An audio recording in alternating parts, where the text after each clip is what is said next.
Shalom semuanya, senang kembali di pagi hari ini, di hari Kamis ya.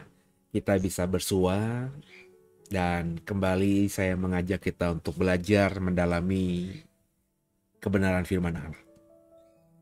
Dan di pagi hari ini masih dalam konteks kita belajar tentang malaikat ya. Di 2 minggu lalu kita sudah ngebahas soal Satan. Itulah pemahaman Satan menurut etimologi ya. Dan saya sudah bagikan, kalau Bapak Ibu mau mendalami pemahaman saya soal Satan, ya ada perbedaan. Perbedaannya bahkan sangat radikal sekali ya. Di YouTube kami, di YouTube WBSD, pengajaran saya soal Satan yang lama ya, mungkin sekitar 2 tahun lalu, 5 tahun lalu itu masih ada ya. Bisa didengarkan, bisa dilihat, itu sudah berbeda dengan apa yang saya pahami sekarang. Jadi yang saya ajarkan di setahun ini itu memang mengalami perubahan banyak Bapak Ibu. Sama juga dengan kalau kau sudah mengikuti Senin Selasa kemarin kita belajar soal kata malak dan kata angelos ya. Yang secara harfiah berarti malaikat ya. Itu pemahaman saya soal malaikat juga sudah mengalami perubahan ya. Nanti tentu akan saya buatkan materi, seperti saya buatkan materi tentang Satan pengajarannya hanya untuk member dari YouTube WBSD ya. Bapak Ibu yang mau belajar lebih dalam bersama saya bisa lihat di YouTube WBSD jadi member ya. Saya mengajar di situ, memang saya hanya mengajar bagi untuk member saja ya, secara eksklusif ya. Jadi biar saya bisa mengeluarkan semuanya tanpa takut menjadi batu sandungan bagi orang, karena yang nonton itu hanya member dan memang mau belajar bersama saya, jadi sudah menyiapkan dirinya gitu ya. Gitu Bapak Ibu ya. Dan hari ini kita akan coba belajar tentang uh, apa namanya, malaikat lagi ya, atau kata-kata terminologi yang erat kaitannya dengan malaikat, yakni tentang serafim ya. Tentang serafim juga sudah saya pernah bagikan di pelayanan digital kami di YouTube WBSD. Itu sekitar beberapa waktu yang lalu. Itu pun sudah berbeda juga dengan sekarang. Jadi saya yang sekarang ini memang punya point of view yang berbeda ya, secara teologi ya, dengan apa yang saya bagikan mungkin ya 2, 3, apalagi kalau yang sudah belasan tahun yang lalu ya, sudah berbeda. Makanya saya tidak lagi mau menerima undangan dari komunitas Kristen manapun untuk berkhotbah gitu ya.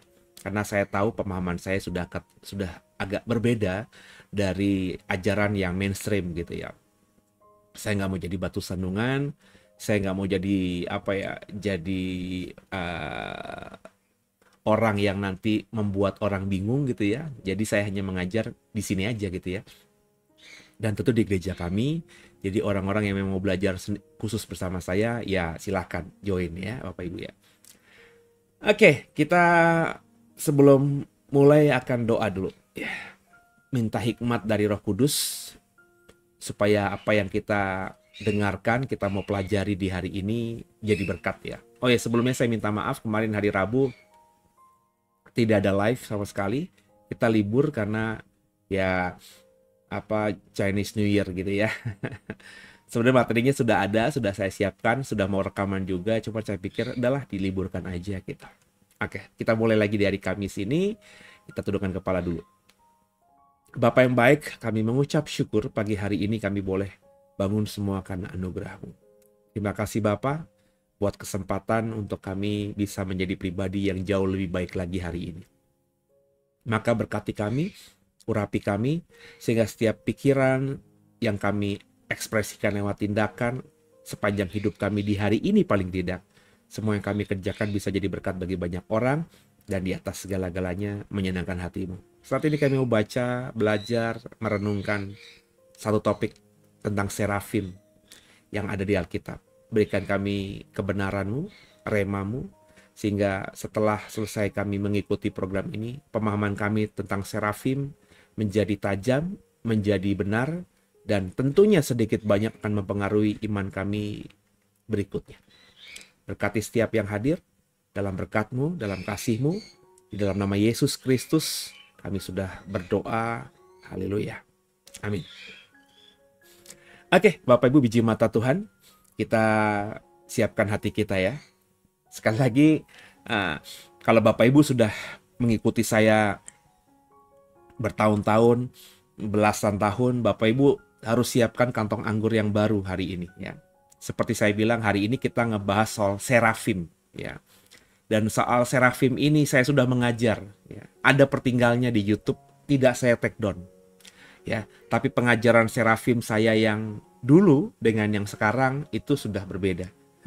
Jadi saya takut Bapak Ibu yang nggak saya ulang-ulangi kalimat ini atau sudah mengikuti saya belasan tahun, terus kok bingung kok pengajaran saya terakhir-terakhir ini 2 tahun, 3 tahun terakhir ini kok berbeda dengan apa yang saya ajarkan dulu ya. Saya saja sadar gitu ya. Agak merinding juga ketika mendapatkan rema yang baru tentang kebenaran yang saya baca di Alkitab. Tapi saya sudah berdoa, saya sudah berpuasa, saya terus menahan diri ya, tidak dieksplor. Saya kalau ada yang baru tuh saya tinggalin dulu Bapak Ibu. Karena saya tidak mau saya mendapatkan sesuatu karena emosi ya, saya tinggalkan. Setelah berbulan-bulan saya dalami lagi, kok sama pemahamannya, bahkan semakin tajam ya. Dan saya semakin sejahtera, sukacita ya, semakin bahagia dengan apa yang diberikan hikmat rema dari Allah buat saya dengan hal-hal yang baru tadi. Ya akhirnya ketika saya sudah gumuli segala macam tadi, akhirnya saya sampaikan. Meskipun saya tahu resikonya saya akan dianggap aneh-aneh lah sama orang, sama teman-teman. Ditinggalin, saya tahu resikonya tapi nggak apa-apa. Karena yang saya imani sekarang adalah kebenaran yang saya yakini. Dan saya yakin sekali dengan apa yang saya ajarkan ini. Gitu saudara ya. Jadi siapkan kantong anggur yang baru. Kita akan belajar soal serafim. Seperti biasa, dalam program Pagi Berkat Bersama Pasih, saya tidak akan menafsirkan. Saya tidak akan berkhotbah. Di program Pagi Berkat Bersama Pasih, saya setting sejak beberapa waktu yang lalu untuk hanya mengungkapkan satu kata atau satu topik dan kita gali dalam konteksnya, dalam pemahamannya. Ya, saya tidak akan terlalu menafsirkan apa yang saya pahami. Ya, kalau itu sesuatu yang perlu saya tafsirkan lebih dalam, maka saya akan berikan materinya dalam bentuk khotbah kalau itu tidak bermasalah dengan banyak pemahaman yang lain. Tapi kalau masalahnya terlalu sensitif, saya hanya akan mengajar di membership YouTube WBSD. Ya, sekali lagi Bapak Ibu ya, tolong dipahami. Sebab saya sekali lagi tidak mau jadi orang yang jadi batu sandungan bagi orang. Karena apa yang saya mau sampaikan belum tentu semua orang bisa paham.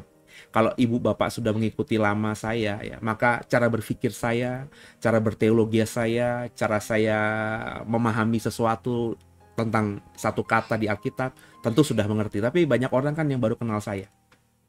Jadi kalau Bapak Ibu sekali lagi mau belajar, silahkan ikuti khotbah-khotbah saya. Semuanya tertinggal di YouTube WBSD. Tapi kalau mau lebih lagi, ya Bapak Ibu jadi member dari YouTube WBSD, kita akan belajar lebih daripada yang biasanya ya. Dan yang member nanti hari Sabtu kita ada program kelas Tiranus lewat aplikasi Zoom free buat saudara yang membership dari YouTube WBSD. Kita akan belajar tentang banyak hal, terutama lebih pada kita berdiskusi ya. Jadi di hari Sabtu nanti kita ketemu di Zoom. Bapak Ibu yang sudah mendapatkan materi-materi dari saya, silahkan bertanya, silahkan berdiskusi, silahkan tukar pikiran dengan saya, saling mempertajam, saling memberkati, sehingga apa yang kau sudah dengar selama ini, kalau ada pertanyaan bisa ditanyakan di situ. Gitu saudara ya. Nanti linknya kita berikan di WhatsApp group ya. Bapak Ibu yang sudah jadi member harus isi formulir terlebih dahulu, tidak bayar ya. Dan nanti ketika sudah isi formulir, kami add nomor WhatsApp saudara di sebuah WhatsApp group, di mana di situ nanti link Zoom-nya akan diberikan kepada saudara, sehingga Sabtu 10:30 ya kita bisa join kurang lebih 1 jam lebih di situ sampai jam 12 lah paling lama gitu ya, untuk kita berdiskusi tentang topik-topik pengajaran yang saya berikan kepada saudara di dalam pelayanan digital ini. Gitu ya saudara ya. Oke, sebentar. Saya coba buka. Ya. Kita akan belajar kata serafim ya. Ya, sebelumnya saya mau menyapa ada Pak Karman ya. Ada Bu Grisela ya, ada Pak Prana di YouTube. Ada Bu Iren, ya, ada Abigail Esra ya di TikTok, ada Mami Martin ya, Ada Yosua juga. Shalom semuanya ya. Diberkati ya. Oke. Serafim. Ya. Kata serafim Bapak Ibu, ini berasal dari bahasa Ibrani ya, yang merupakan bentuk jamak dari kata dasar saraf ya, atau seraf ya, yang berarti secara harfiah kata seraf itu adalah membakar atau yang menyala ya. Ini adalah kata dasar dari serafim.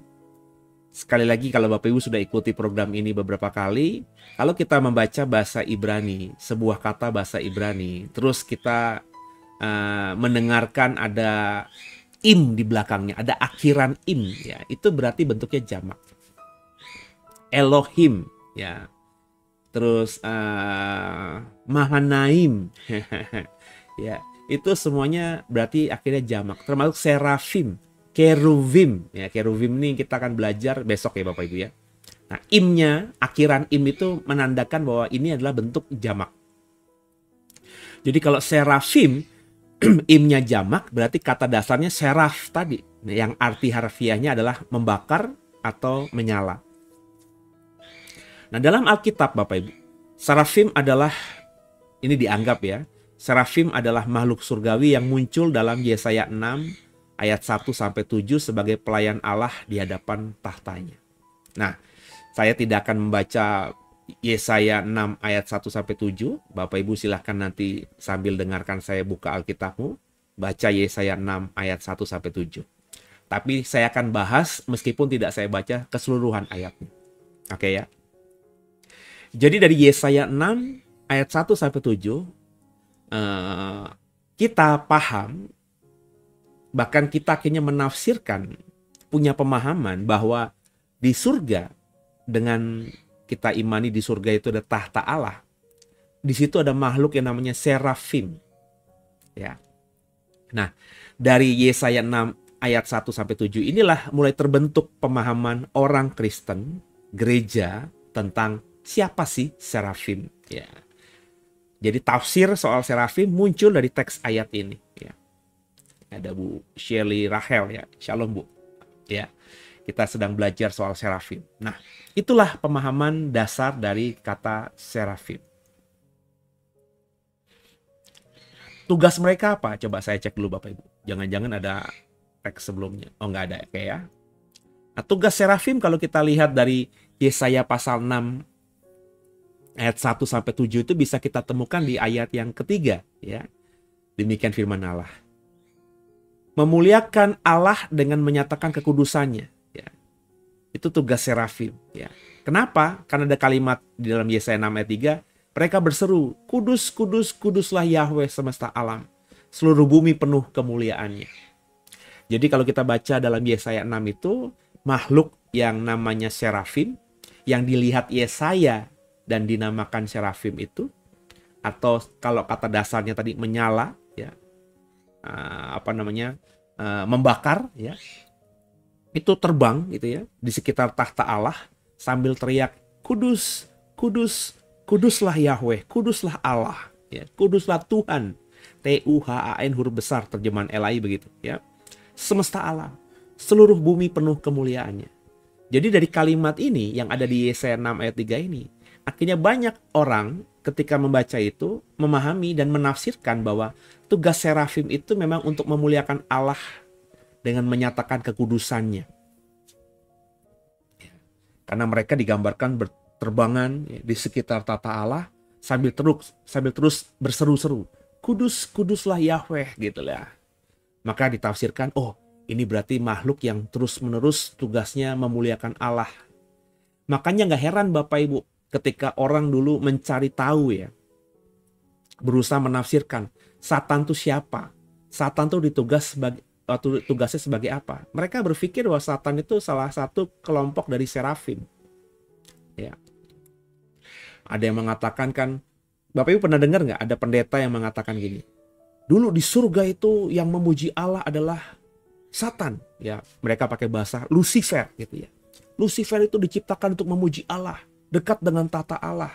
Maka kalau Bapak Ibu pernah mendengar begitu, Maka orang yang berkata demikian, pendeta yang berkata demikian, itu pasti berpikir bahwa Lucifer kah atau Satan kah ya? Saya tidak percaya Lucifer. Lucifer kalau Bapak Ibu udah ikutin pemahaman saya hanya terjemahan ya. Tapi kan orang di luar sana masih ada memahami bahwa Satan itu namanya Lucifer gitu kan ya.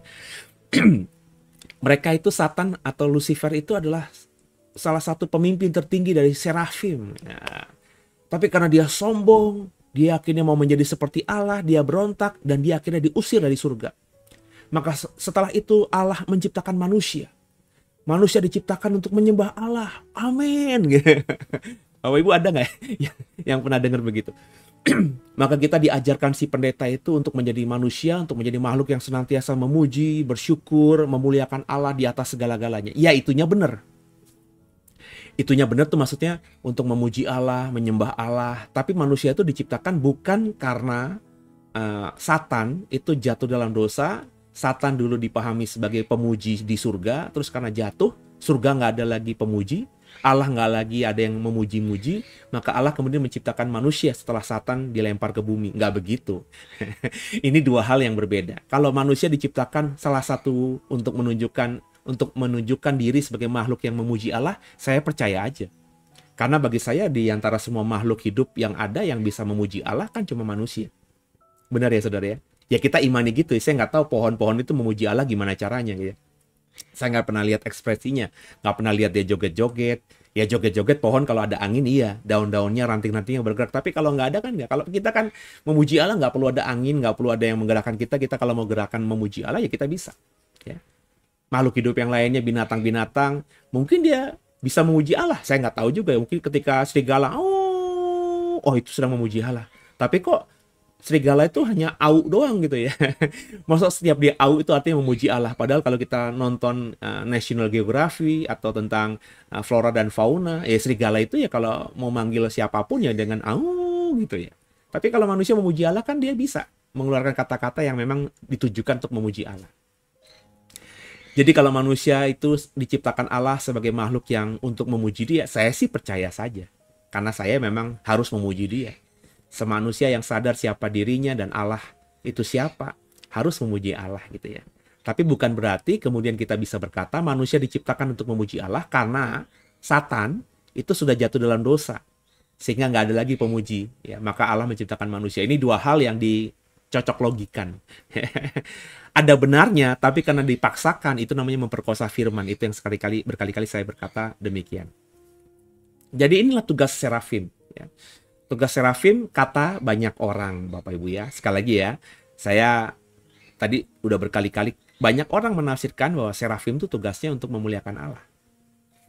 Menurut Yesaya 6:3 yang dipahami oleh banyak teolog ya. Tapi benarkah demikian? Kita pelan-pelan nanti ya. Nah, penampilan serafim bagaimana? Kalau kita membaca Yesaya 6 ayat 2, penampilannya seperti ini. Para serafim berdiri di sebelah atas. Terjemahan ini pun juga kurang tepat ya. Para itu berarti kan sudah menunjukkan jamak ya. Serafim sendiri sudah bentuk jamak. Jadi kalau mau benar terjemahannya para seraf ya. Bukan serafim. Serafim itu udah jamak. Jadi kalau dikatakan para serafim itu berarti jamak-jamak gitu ya. Ya terjemahannya kurang pas ya. Mestinya para seraf ya. Atau seraf-seraf gitu ya. Karena im di situ sudah menunjukkan akhiran dari bentuk jamak dalam bahasa Ibrani. Para serafim berdiri di sebelah atasnya, atas tahta Allah tentunya maksudnya. Masing-masing mempunyai 6 sayap. 2 sayap dipakai untuk menutupi muka mereka. 2 sayap dipakai untuk menutupi kaki mereka. Dan 2 sayap dipakai untuk melayang-layang. Jadi gambaran Yesaya ketika diperlihatkan tentang serafim ini, Yesaya melihat serafim ini punya 6 sayap. 2 sayap untuk menutup muka mereka, 2 sayap lagi untuk menutup kaki mereka, dan 2 sayap untuk terbang, untuk dipakai melayang-layang. Ini gambaran Yesaya. Ya. Dan sekali lagi Bapak Ibu, berkali-kali saya bilang, kalau kita membaca di Perjanjian Lama dan Perjanjian Baru, bahwa apa yang kita baca itu adalah penampakan atau penglihatan atau mimpi, ya. Maka kita membacanya jangan langsung literal begitu saja. Saya sedang tidak menafsirkan ini. Ini pakai logika sederhana aja. Yesaya sedang diperlihatkan tentang tahta Allah. Oke, itu penglihatan. Silakan cek dalam Yesaya pasal 6 ayat 1-nya, ya. Dan dalam penglihatan itu Yesaya melihat serafim, ya. Serafim itu melayang-layang di atas tahta Allah, punya 6 sayap. 2 untuk menutupi muka, 2 untuk menutupi kaki, 2 untuk melayang-layang, untuk terbang gitu kan ya. Nah ini kan sebenarnya kalau kita pakai logika, kita mestinya paham. Nah serafim itu berarti kan makhluk roh. Pertanyaannya, apakah makhluk roh itu butuh sayap untuk bisa melayang? Makhluk roh itu butuh sayap untuk terbang. Itu kan sebuah statement yang harus digumuli, ya, pakai akal sehat gitu ya. Apakah dunia roh itu terpengaruh dengan hukum gravitasi misalnya, ya, sehingga malaikat itu ya jalannya napak ke tanah gitu ya. Kalau dia mau terbang ya dia harus pakai sayap. Apakah begitu, saudara? Ya. Tentu kalau kita memahami dunia roh itu bukan dunia materi, dunia roh itu tidak dibatasi oleh waktu, oleh ruang, oleh juga daya gravitasi, ya makanya nggak perlu dong sayap untuk melayang-layang. Jadi coba sekarang ini kita kritisi, itu berkali-kali di dalam materi-materi khotbah saya. Ayo kita kritisi Alkitab.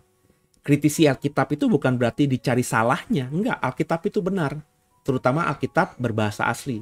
Kalau Alkitab terjemahan itu bukan salah, tapi ada kemungkinan kurang tepat dalam penerjemahan. Beda ya saudara ya. Saya tidak pernah bilang Alkitab LAI, Alkitab bahasa Indonesia itu salah. Tapi kalau saya ditanya saudara, Pak, apakah Bapak meyakini Alkitab terjemahan Indonesia itu 100% benar terjemahannya? Saya bilang enggak lah. Namanya penerjemahan, ya tergantung orangnya. Orang itu ya berarti tergantung siapa dianya ya. Bagaimana pemahaman teologianya, bagaimana pemahaman bahasanya dia, ya itu kan dipengaruhi oleh semua tadi. Makanya terjemahan itu nggak ada yang paling bagus. Semua terjemahan punya kelebihan dan kekurangannya masing-masing. Nah, jadi kita nggak bisa tuh.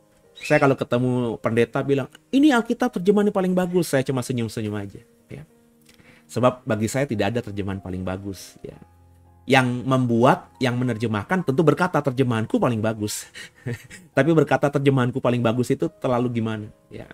Dan kalau kita ngomongin di Indonesia, problemnya Alkitab terjemahan Indonesia ini, lembaga yang bisa menerjemahkannya, yang punya kompetensi dan bonafit ya cuma LAI. Ya. Nggak ada kan lembaga lain. Jarang gitu ada gereja lokal atau sinode kuat gitu ya, atau kelompok Kristen yang mau korbankan dananya sampai belas-belasan atau puluhan miliar gitu ya untuk menerjemahkan Alkitab ke dalam perspektif mereka, dalam terjemahan mereka. Itu belum ada. Padahal sih kalau di luar negeri hal yang biasa. Ya terjemahan Inggris itu kan membuktikan bahwa banyak orang meskipun berbeda zaman ya, berbeda tahun ya, tapi banyak orang kalau punya kekuatan segala macam, ya mereka siap untuk menerjemahkan bahasa Inggris. Makanya ada terjemahan Inggris King James, ada NIV, ada New American Standard Bible, ya, New International Version, ya, Amerika terus ada Amplified Bible, macam-macam Bapak Ibu ya. Kalau kita punya alat bantu misalnya Sabda saja ya, di Sabda, aplikasi Sabda, itu terjemahan Inggrisnya ada banyak saudara ya. Apalagi kalau kita misalnya bisa membuka Bible Hub gitu ya, Logos gitu ya, atau Bible Gateway ya, itu semua terjemahan Inggris yang ada, yang isinya mungkin sampai puluhan itu bisa kita temukan. Nah, jadi terjemahan ya bisa kurang tepat ya. Nah, dalam konteks serafim yang kita baca dalam Yesaya 6 ayat 2, memang secara harfiahnya seperti itu.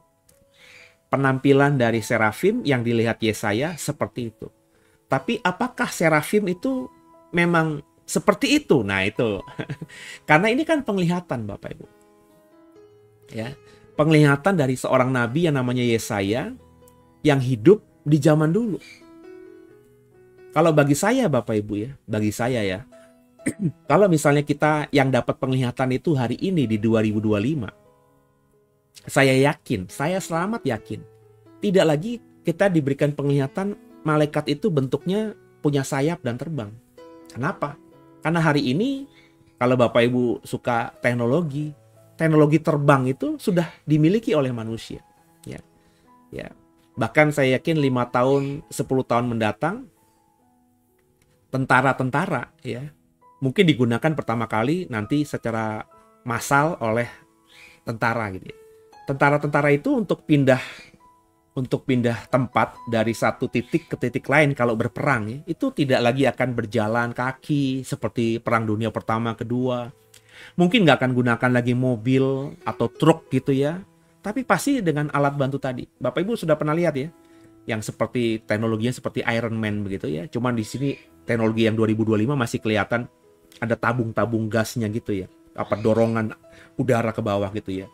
Tapi saya yakin beberapa tahun ke depan itu alatnya semakin mengecil dan semakin ada teknologi yang membuat manusia bisa terbang dengan menggunakan alat tertentu tanpa kelihatan. Ya, gambarannya seperti Iron Man. Kalau Bapak Ibu suka Avengers ya, ada apa seorang yang kaya raya, Tony Stark gitu ya, yang dengan kekuatan finansialnya dia membuat teknologi canggih ya di mana manusia bisa terbang ya, di mana manusia bisa memiliki baju yang menutupi seluruh tubuhnya dan baju itu punya kekuatan tidak bisa hancur karena peluru dan lain sebagainya. Baju itu pun juga bisa membuat dia yang ada dalam baju itu bisa menghirup oksigen, karena kalau kita kita nonton film Avengers itu Iron Man itu kan pernah ada di planet lain, di dimensi lain yang mungkin tidak ada udara di situ. Tapi si Iron Man-nya bisa hidup di situ. Jadi ke depan itu saya yakin teknologi itu ada. Dan saya yang suka film-film animasi seperti itu, saya yang suka update tentang teknologi-teknologi yang sekarang dikembangkan oleh Cina. Cina tuh luar biasa Bapak Ibu. Waduh. Kalau kita ngomongin Cina mah, teknologinya mungkin lebih gila daripada teknologi yang dimiliki oleh negara-negara Eropa atau Barat lainnya. Amerika bahkan juga. Kalau kita belajar teknologi Cina hari ini, itu di Cina mereka dengan mudahnya membuat jalan layang sampai berbelasan susun. Ya, di Cina itu stasiun kereta apinya itu bahkan ada di gedung gedung bertingkat, tingkat belasan. Jadi kalau kita melihat video-video yang ada, saya belum ada kesempatan ke sana, tapi dari video-video yang ada, dari video reaksi yang ada, orang-orang ke sana yang terkagum-kagum gitu ya. Itu seperti di film-film. Kalau di film-film kan film-film animasi, film-film yang berimajinasi kan, dunia akhir zaman itu kan ada dunia bawah, dunia atas ya. Itu film apa tuh ya? Saya lupa tuh ya. Ada film Hollywood itu ada manusia yang tinggal di dunia bawah. Dunia bawah tuh berarti seperti kita sekarang nih, masih menapak di tanah langsung ya. Tapi ada manusia yang tinggal di dunia atas. Di dunia atas tuh berarti rumah mereka, kantor mereka itu udah di atas. Di atas tuh bukan berarti ngawang-ngawang. Ada di gedung tingkat yang mungkin tingkat sampai 200 gitu ya. Dan karena gedungnya sudah banyak, tingkatnya sampai ratusan, maka itu sudah menjadi dunia sendiri ya. Jadi mereka tuh jalan-jalan ya bukan lagi napak di bumi ya, tapi napak di gedung-gedung yang tingkatnya ratusan itu. Itu kan ada filmnya tuh. Saya karena masih suka nonton, seringkali film-film judulnya saya lupa ya. Coba yang pernah nonton film itu ya, bisa dilihat ya. Ya, jadi kita belajar tentang hal itu ya, dari film-film itu, dan saya yakin itu ke depan akan memungkinkan ya, akan sangat terbuka untuk hal itu ya. Kalau saya yang sekarang ini sudah sering mendapatkan asupan-asupan teknologi di dunia luar sana yang sudah canggih, tentu kalau Tuhan atau Bapa atau Allah ingin memberikan saya penglihatan tentang malaikat, saya yakin bukan seperti yang dilihat oleh Yesaya.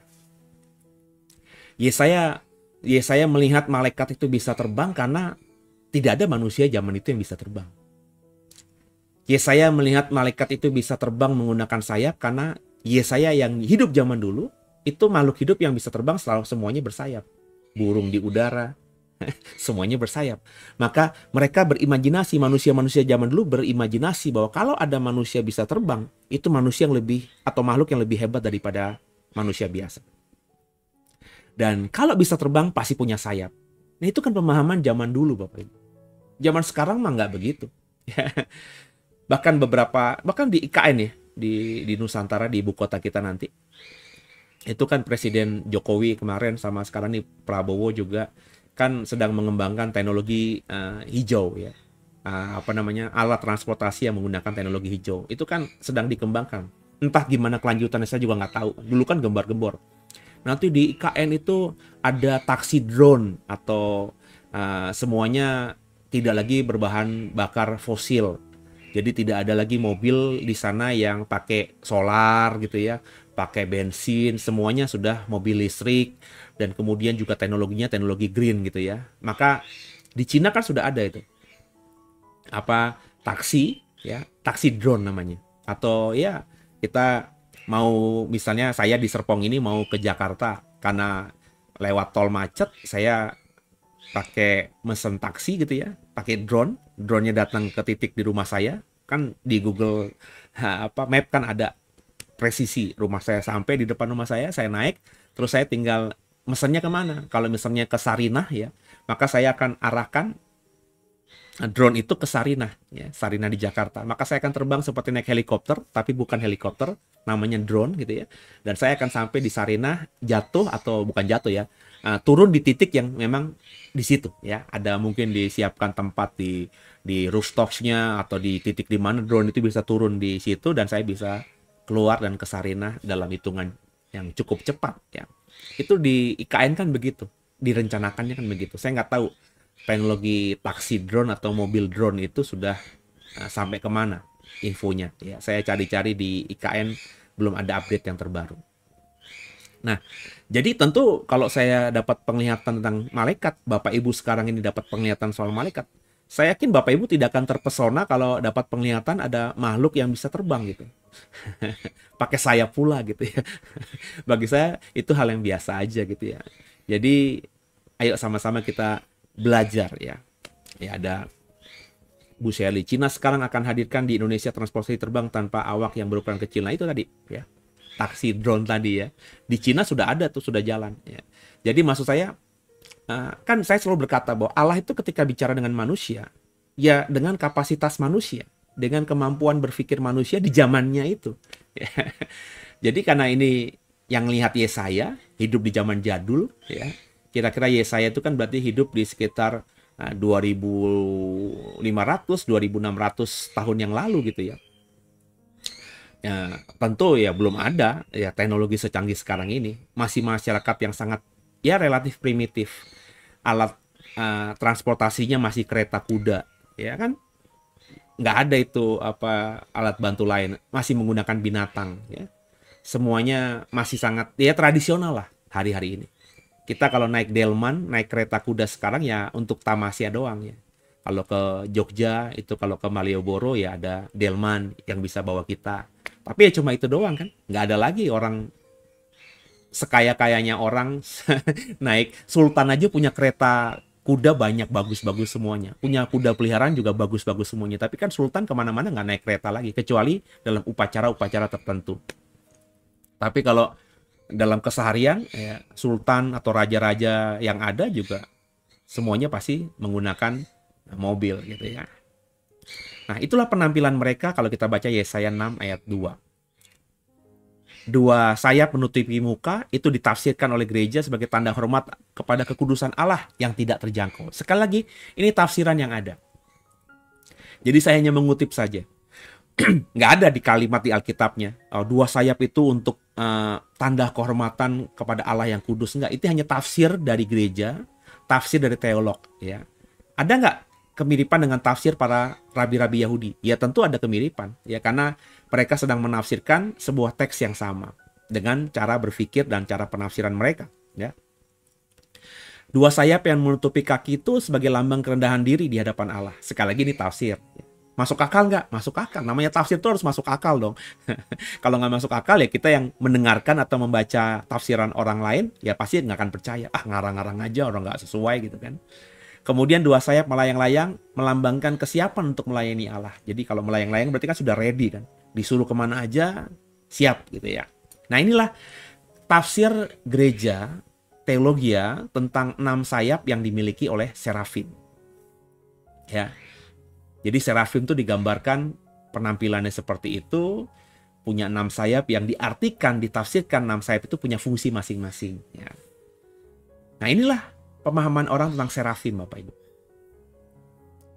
Kemudian juga ditafsirkan, serafim itu ada fungsi, ada tugasnya. Tugasnya untuk penyucian. Ya. Karena kalau kita baca Yesaya 6 ayat 6 sampai 7, salah satu serafim mengambil bara api dengan penjepit dari mesbah dan menyentuh bibir Yesaya untuk menyucikan dari dosa, menjadikannya alat, menjadinya layak untuk menjalankan panggilan kenabian. Jadi Yesaya itu disucikan. Ada seorang serafim yang mengambil bara api pakai penjepit dari mesbah yang ada di surga, ya. Kemudian bara api itu disentuhkan ke bibir Yesaya supaya bibir Yesaya ini dikuduskan, ya, disucikan untuk menjalankan tugas kenabiannya. Sekali lagi, ini nggak fakta. Bapak Ibu jangan bilang, wah, nabi itu harus lidahnya disucikan dengan bara api. Maka adalah kelompok Kristen misalnya nanti yang menerjemahkan atau menafsirkan pendeta-pendeta atau orang yang mau khotbah di mimbar harus dibakar dengan bara api gitu ya. Ngaco itu saudara ya. Ini nggak bisa ditafsirkan secara literal. Makanya kalau kita menafsirkan Yesaya 6 ini literal, bahwa ada benar-benar makhluk yang namanya serafim, 6 sayap, ya. Ada benar-benar cerita tentang serafim dan itu dianggap fakta. Maka ayat ini juga harus dijadikan fakta. Nabi Yesaya sebelum menjalankan tugas kenabian, itu lidahnya disentuhkan bara api. Berarti setiap saudara yang mau melayani Tuhan sebagai seorang pengkhotbah, mulut lidahnya dipakai untuk menceritakan kemurahan hati Allah, maka wajib harafiah, lahiriah harus dibakar dengan bara api. Pertanyaan, mau nggak orang? Saya kalau disuruh begitu ya nggak mau lah. Ngapain? Mencelakai diri baru boleh melayani Allah gitu ya. Ya saya nggak akan mau. Ya. Kalau ditafsirkan Yesaya 6 itu semuanya literal, harfiah, maka ini juga harus ditafsirkan literal dan harfiah. Tapi kan tidak. Pengkhotbah yang mengatakan bahwa serafim itu seperti yang ditafsirkan tadi oleh gereja, itu apakah mulutnya ada bara api? Kenapa dalam konteks pasal Yesaya 6, satu sisi beberapa ayat ditafsirkannya literal, tapi ayat lainnya tidak ditafsirkannya literal, simbolik. Oh itu enggak, itu kan tandanya Yesaya cuma dikuduskan aja. Dikuduskan nggak harus pakai bara. Lah kenapa serafim harus punya 6 sayap? Padahal itu juga bisa merupakan simbolik. Nah gitu loh saudara. Kalau kita berpikir dengan kritis, mestinya kita berpikir kenapa ayat dalam Yesaya pasal 6 ada yang ditafsirkan literal, ada yang simbolik. Ya, mestinya ya kalau kita ngomongin satu kesatuan cerita, ya semuanya kalau simbolik ya simbolik. Kalau literal ya literal. Ya. Karena kan Yesaya kan melihat dalam satu penglihatan, maka itu dalam satu fragmen gitulah kurang lebih. Ya. Jadi tentu kalau logika dipakai ya kita harus bisa mengerti, mendalami ini. Yang saya mau katakan dalam konteks Yesaya pasal 6 itulah yang ditafsirkan gereja pada umumnya tentang serafim. Wujudnya seperti apa, terus fungsinya atau tugasnya sebagai apa. Semoga paham ya pemahaman ini. Ya. Karena pemahaman ini nanti harus kita pahami dulu. Maka nanti kita akan bisa memahami pemahaman yang benarnya. Nah, ada makna teologis Bapak Ibu tentang adanya serafim ya di dalam Yesaya 6 tadi. Serafim itu menggambarkan makhluk surgawi yang dekat dengan kekudusan Allah. Ya. Kehadiran mereka menegaskan bahwa hanya yang suci yang dapat mendekat ke Allah. Nah, itu yang kita bisa baca. Yesaya diberikan penglihatan ada tahta Allah. Dan dia sebelum bisa bicara dan bertemu dengan Allah, ya ada serafim yang dia lihat di sekitar tahta Allah. Kurang lebih mereka lah yang menjaga tahta Allah itu. Dan kemudian serafim salah satunya itu menyentuhkan bara yang diambil dari mesbah di surga dan disentuhkan kepada mulutnya Yesaya untuk menyucikan dia. Jadi gambaran ini ada makna simbolik yang dalam. Ya, makanya Dalam slide ini dikatakan bahwa kalau kita mau datang kepada Allah, menghadap kekudusan Allah, kita harus dalam kondisi yang suci dan bersih. Dan itulah yang diterapkan oleh orang-orang Yahudi ketika mau beribadah. Ya. Orang-orang yang berasal dari budaya Timur Tengah itu melakukan hal itu. Makanya kita tidak heran kalau saudara Muslim kita kalau mau sholat menghadap Allah, karena sholat itu kan mereka anggap sebagai menghadap Allah ya. Mereka ambil air wudhu ya, untuk membersihkan diri mereka. Ya ini ajaran atau budaya di tempat sana ya. Ya. Jadi serafim ini punya kita bisa menempatkan makna yang dalam secara simbolik bahwa menghadap Allah itu memang tidak bisa semaunya sendiri. Ya, harus dengan kesadaran kita sudah menyucikan diri kita. Seperti yang dilihat oleh Yesaya. Ya, dalam penglihatannya dia disucikan lewat bara api yang diambil dari mesbah. Ya, sekali lagi kan, itu meskipun tidak bisa kita tafsirkan literal, tapi itu ada makna-makna simbolik. Ya, pertanyaan saya kepada saudara, masa di surga ada mesbah? Mesbah itu fungsinya apa? Mesbah itu kan fungsinya untuk memberikan korban, untuk menyenangkan hati Allah. Sedangkan di surga kita sudah bertemu dengan Allah. Ngapain kita pakai korban? Nah, yang dikorbankan apa di mesbah itu? Kalau di mesbah di bumi yang dikorbankan adalah binatang tak bercacat celak, gitu kan ya? Yang disembelih, dibakar, lemaknya, darahnya, supaya menyenangkan hati Allah. Wangi-wangian lemak itu menyenangkan hati Allah. Nah, kalau di surga ada mesbah, siapa yang dibakar? Siapa yang dikorbankan? Kan nggak ada. Masa sapi? Di surga masa ada sapi gitu ya. Jadi ini hanya makna simbolik. Makanya saya bilang tadi, yang namanya penglihatan itu tidak bisa kita tafsirkan literal. Kalau ada pendeta berkata, saya melihat ketika saya diangkat ke surga, di surga ada mesbah. Itu nggak bisa kita tafsirkan literal. Dia dapat penglihatan gitu. Ya, penglihatan dia di surga ada mesbah. Tapi kalau kita pakai logika, buat apa mesbah di surga? Nah, kita belajar dong, kenapa di dalam liturgi, dalam cara beribadah orang Yahudi, ya, itu ada mesbah. Mesbah itu goopo, untuk apa?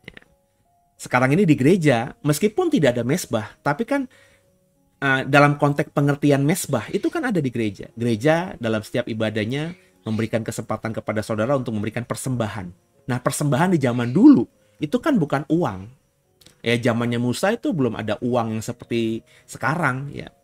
Zaman dulu, ya persembahan itu yang paling make sense adalah apa yang mereka miliki. Zaman dulu semua manusia, semua keluarga pasti punya hewan ternak. Ya, itulah yang dikorbankan. Yang dipersembahkan kepada Allah. Ya. Jadi memberikan persembahan ke gereja hari ini, itu makna yang sama dengan orang zaman dulu memberikan persembahan kepada Allah lewat korban bakaran di mesbah. Ya. Jadi ketika kita memahami mesbah, nah kalau di surga kita buat apa mesbah? Ya. Apa yang kita korbankan lagi di surga untuk Allah? Bukankah kita sudah seperti Allah? Ya, sudah kudus. Ya. Maka tentu yang dilihat orang, saya tidak bilang orang yang dapat penglihatan, orang yang diangkat ke surga itu bohong. Enggak, ya saudara ya. Saya cuma mengatakan bahwa kalau ada orang bersaksi, saya diangkat ke surga, saya diperlihatkan surga, saya mimpi tentang surga, terus dalam kesaksiannya dia melihat ada mesbah, dia melihat ada malaikat, dia melihat ada banyak hal di surga. Nah, itu dalam konteks mimpi, penglihatan, bukan realita. Nah, supaya kita bisa paham, coba kita tafsirkan ya. Apa itu mimpinya dia itu? Ketika dia melihat ada mesbah di surga, apa maknanya? Bukan berarti di surga ada mesbah gitu. Terbuat dari apa? Dari batu. Batu kan materi, surga kan dimensi roh. Nah, gimana ngejelasinnya? Jadi, ayo sama-sama sekarang kita lebih dalam lagi memahami Alkitab.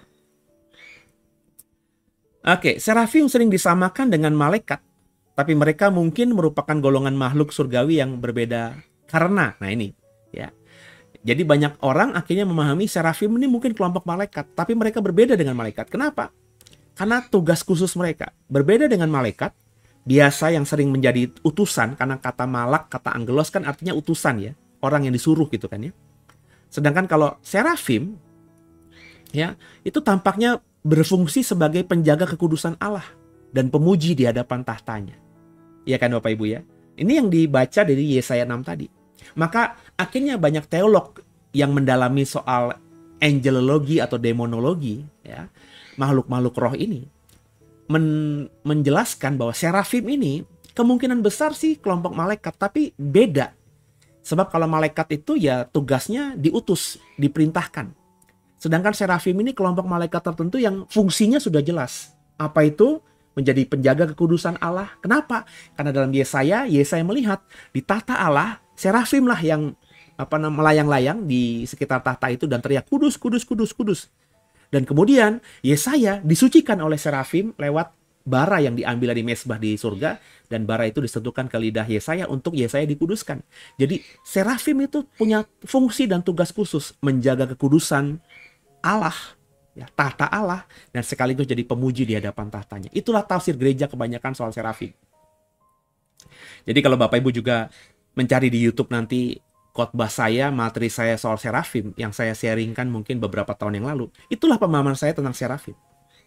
Saya nggak take down, karena ketika saya bikin materi ini, saya ingat saya pernah khotbah soal serafim di YouTube, dan saya coba ikuti, oh iya, penafsiran saya seperti itu. Ya seperti gereja pada umumnya. Tapi pemahaman saya yang baru tentang serafim, ada. Nanti saya bagikan di dalam materi di membership YouTube DWSD. Tapi dari etimologi yang saya bagikan di Pagi Berkat Bersama Pasih, mestinya Bapak Ibu sudah mengerti arah kemana saya memahami serafim sekarang ini. Serafim sering disamakan dengan malaikat, tapi mereka mungkin merupakan golongan makhluk surgawi yang berbeda. Karena apa? Penampilannya unik. Kalau tadi punya tugas khusus, sekarang penampilannya unik. 6 sayap dan asosiasi dengan api membedakan serafim dari malaikat yang digambarkan dalam bagian lain di Alkitab. Malaikat, malak atau angelos kan sering digambarkan sebagai makhluk manusia yang bersayap. Gitu ya. Tapi ini serafim sayapnya jelas-jelas 6. Ya. Terus serafim ini, arti seraf tadi kan api.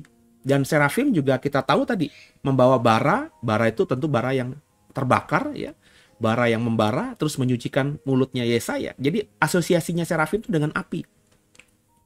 Maka akhirnya pemahaman para teolog yang mendalami serafim dan para malaikat, meskipun mereka mungkin memahami mereka sama-sama kelompok malaikat, tapi serafim ini tugas khusus, ya.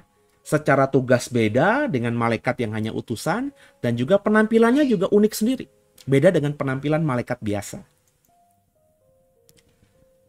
Sebagai makhluk surgawi, serafim digambarkan sebagai makhluk yang mengambil bara api dengan penjepit dari mezbah yang berapi-api dan yang melayani kekudusan di hadirat Yahweh. Yesaya 6 tadi, seperti yang sudah saya jelaskan. Jadi, itulah pemahaman serafim, makhluk roh yang ada di sekitar tahta Allah. Tapi ternyata Bapak Ibu, kata serafim ini juga ditafsirkan berbeda, diterjemahkan berbeda. Ya. Serafim ada yang diterjemahkan sebagai ular berbisa. Ya. Ini aja penafsirannya udah berbeda jauh ya. Yang satu serafim itu lewat Yesaya digambarkan sebagai makhluk malaikat gitu ya, yang tugasnya spesifik, penampilannya unik, yang dipercaya sebagai penjaga kekudusan Allah dan juga menjadi makhluk yang memuliakan Allah di sana. Menjaga kekudusan Allah di sana, ya. Sedangkan ada kata serafim di Alkitab, di bagian Alkitab lain yang tidak diterjemahkan sebagai makhluk yang seperti ini. Serafim diterjemahkan, ditafsirkan sebagai ular berbisa. Ya kalau Bapak Ibu sekali lagi tidak pernah membaca, maafkan saya ya, tidak punya kemampuan untuk menyelidiki teks Alkitab, maka kita tidak ketemu, nggak ada kata serafim yang berpengertian ular berbisa di terjemahan LAI. Nggak ada gitu terjemahan, maka serafim yang merupakan ular berbisa itu nggak ada, terjemahan begitu nggak ada. Terjemahannya ular berbisa. Dalam bahasa Indonesia ular berbisa. Tapi kata ular berbisa dalam terjemahan LAI, kalau kita lihat bahasa aslinya, ternyata menggunakan atau diterjemahkan dari bahasa Ibrani serafim atau saraf tadi, ya. Kata saraf, Bapak Ibu, kata dasar saraf tadi yang berarti membakar itu ya, atau menyala ya. Itu juga digunakan untuk menggambarkan ular berbisa atau ular yang berapi dalam beberapa bagian di Perjanjian Lama. Ya, contohnya di Bilangan 21 ayat 6. Maka Yahweh menyuruh ular tedung ke antara bangsa itu dan memagut mereka sehingga banyak dari orang Israel yang mati. Ingat cerita tentang orang Israel dihukum Tuhan karena sering bersungut-sungut. Tuhan mengeluarkan ular-ular tedung di padang pasir, padang gurun itu, sehingga banyak orang Israel yang mati karena dipagut ular tedung, ular berbisa. Sehingga ketika mereka akhirnya nyerah, bertobat, Tuhan nyuruh Musa untuk membuat tiang dari tiang yang berlogo ular, memakai dengan gambar ular ya, atau patung ular di tiang itu. Terus kata Allah, kalau ada orang Israel yang dipagut ular, terus dia lihat tongkat berular itu, ya, maka dia akan sembuh. Ya, makanya logo apotik, ya, logo apotik kan itu. Ya, Bapak Ibu kalau perhatikan logo apotik kan ada tiang di mana ada ular di situ. Itu kan cerita dalam konteksnya Musa dan Israel. Jadi apotik itu dengan memakai lambang itu ingin menginformasikan bahwa apapun sakitmu, datang ke apotik, beli obat, akan sembuh gitu. Kurang lebih begitu ya. Sama bangsa Israel dipagut ular, itu resikonya pasti mati karena ular tedung, ular berbisa. Tapi kalau mereka lihat tiang ular yang dibangun oleh Musa atas perintah Allah itu, mereka lihat itu sembuh. Dan itu juga gambaran dari salib Yesus, ya kan? Orang-orang yang sudah berdosa, no hope, nggak ada harapan, terus percaya pada salib Yesus, memandang salib Yesus, bukan salib Yesus dilihatin gitu ya, tapi dalam tanda kutip ya, memandang salib Yesus, maka dosa-dosa sudah diampuni. Gitu kan saudara? Yesus menyelesaikan segala dosa. Tiang berular itu menyelesaikan segala orang-orang Israel yang dipagut ular berbisa itu. Nah, ular berbisa, ular tedung dalam bilangan 21 dalam konteks cerita tadi, itu diterjemahkan dari kata Ibrani Hasarafim. Nah, lo Bapak Ibu. Ini kan menarik, ya. Kenapa kalau memang sarafim itu adalah makhluk roh yang bersayap 6, ya. Kenapa dalam teks ini itu ditafsirkan ular-ular tedung? Bukankah ular dalam kebanyakan pemahaman orang Kristen itu identik dengan Satan? Orang Kristen kebanyakan kan memahami bahwa yang ada di Taman Eden yang menggoda Adam dan Hawa itu ular. Ular itu adalah representasi dari Satan, kan begitu? Itu mereka ya, kalau saya enggak. Kalau Bapak Ibu pengen punya pemahaman saya, ya ikuti aja khotbah-khotbah saya soal itu. Ya. Nah jadi, kenapa sarafim dalam bilangan 21 ayat 6 ini diterjemahkan malah ular-ular tedung? Yang kalau orang Kristen memahami ular itu asosiasinya Satan, sedangkan sarafim itu kan malaikat. Ya. Nah itu makanya Bapak Ibu, kita harus cerdas akhirnya. Memahami, ya, sarafim itu yang dilihat Yesaya sebagai makhluk yang menjaga kekudusan Allah itu, jangan kita pahami itu literal, tapi punya makna. Ya, serafim, kalau kita ngomongin teks ini kan lebih fakta. Maksudnya lebih fakta gini loh, ular tedung itu fakta. Kita bisa ketemu ular tedung. Ya, ular berbisa itu fakta. Kita bisa temukan ular berbisa. Kita tinggal ke taman mini, ke taman safari, ke kebun binatang, itu pasti ada ular berbisa. Ular kobra salah satu yang terkenal di Indonesia ini. Ya, ular tedung padang pasir ya tentu tidak ada. Tapi ular kobra kan juga ular berbisa. Ya. Ular yang mematikan. Itu bisa kita lihat, itu fakta. Tapi kalau malaikat kan tergantung iman saudara kan. Ya. Sekarang saya tidak memahami malaikat seperti yang kebanyakan orang-orang memahami tentang malaikat. Malaikat itu ya bukan fakta. Malaikat punya gambaran dari makhluk-makhluk roh yang ada di Alkitab. Ingat, Alkitab adalah buku yang ditulis oleh manusia. Manusia yang menulis itu dapat hikmat dari Roh Kudus dari Allah. Berarti Allah itu mau bicara kepada manusia menggunakan alat yang namanya penulis-penulis Alkitab yang adalah nabi, rasul, dan lain sebagainya. Nabi dan rasul itu hidup di zaman tertentu, di zaman dulu tentunya. Di zaman di masanya dia. Maka ketika Allah bicara kepada manusia di zaman dulu lewat nabi-nabinya, lewat rasul-rasulnya, maka Allah bicara sesuai dengan pemahaman mereka. Ketika para nabi, para rasul zaman dulu diperlihatkan surga, diperlihatkan makhluk roh, maka makhluk roh yang dilihat mereka, ya makhluk roh yang mereka pahami zaman dulu seperti apa. Dari mitologi-mitologi, dari cerita-cerita. Kan begitu Bapak Ibu. Zaman dulu kan ya informasinya dari cerita, dongeng, mitologi. Hari ini siapa yang masih dengerin dongeng? Nggak ada. Hari ini kita semuanya, kebanyakan kita, ibu-ibu terutama, nontonnya drakor, drama Korea. Bener nggak? Ya. Maka saya percaya nih Bapak Ibu nih, kalau ibu-ibu terutama nih yang suka nonton drakor. Pokoknya setiap ada drakor baru kan sekarang ini kalau dalam budaya K-pop itu kan Saya perhatikan Netflix aja deh. Di Netflix aja itu kalau kita cari misalnya Korea gitu ya, itu setiap minggu ada aja kan drakor baru yang muncul. Baik yang modern maupun yang kolosal-kolosal yang cerita tentang kerajaan-kerajaan zaman dulu. Pasti ada aja tuh. Setiap minggu drakor yang baru. Padahal drakor yang sebelumnya belum selesai, tapi setiap minggu ada aja update baru. Nah, kalau ibu bapak itu terpesona sama cerita-cerita drakor, berarti kan mungkin bapak ibu sehari-hari, ibu-ibu terutama ya, itu nonton drakor mulu, nggak akan habis itu. Yang satu belum selesai udah muncul lagi yang baru. Maka yang belum selesai ini diselesaikan, nanti muncul yang baru diikuti. Yang baru belum selesai, udah muncul lagi yang baru. Jadi kita nggak mungkin habis-habisnya.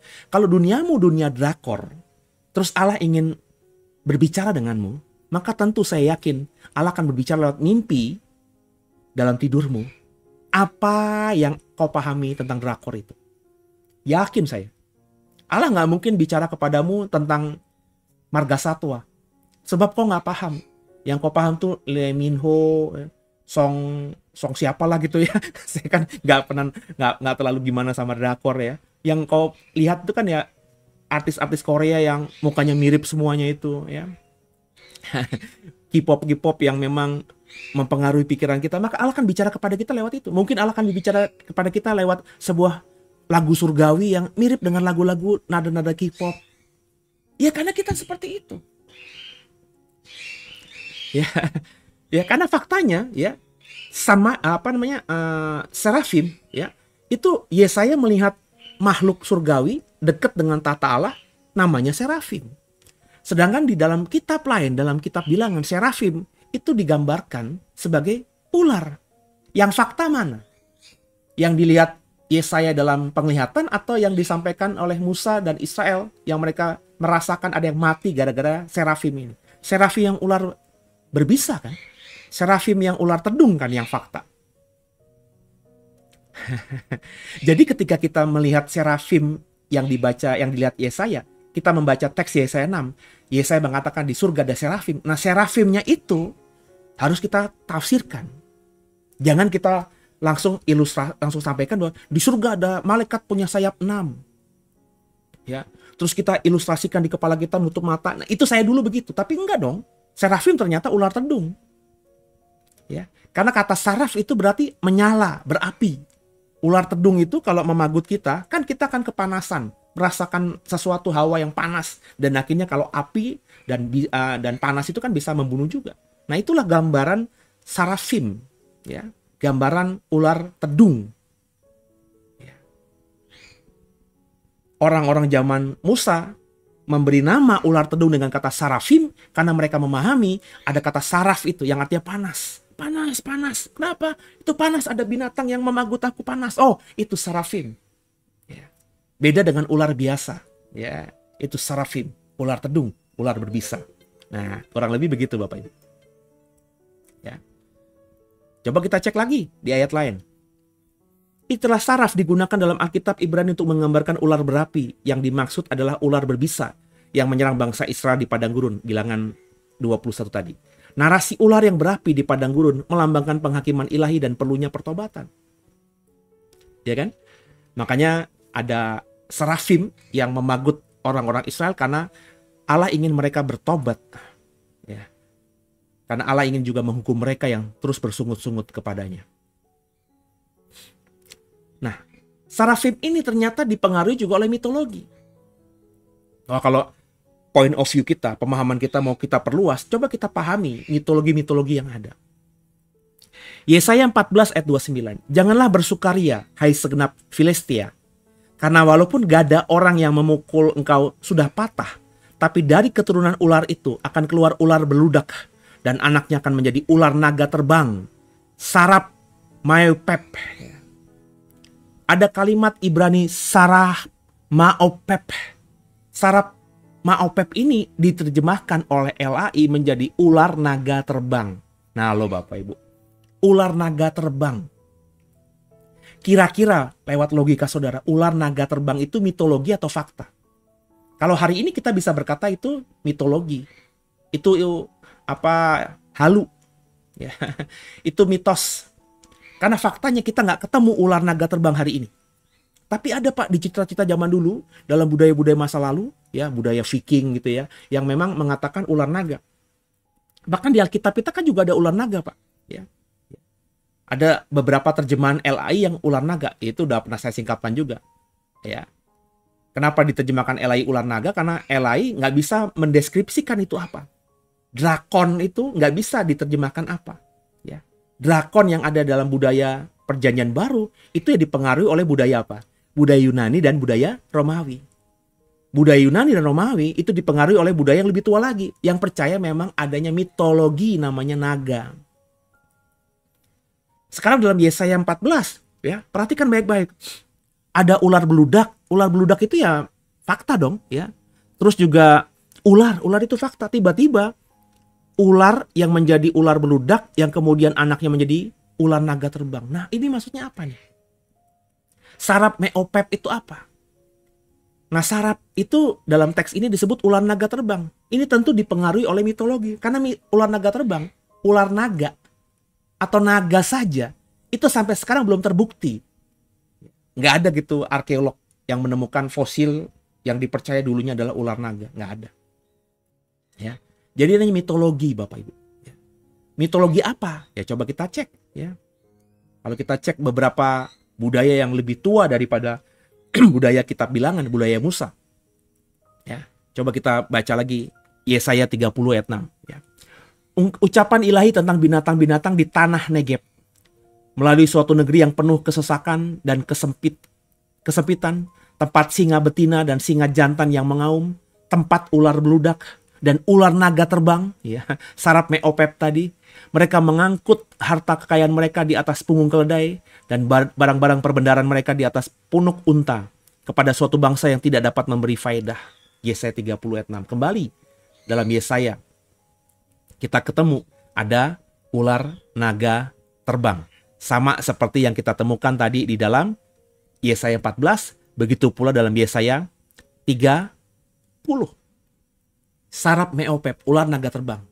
Sedangkan di Yesaya 6 tadi, sarafim dianggap malaikat.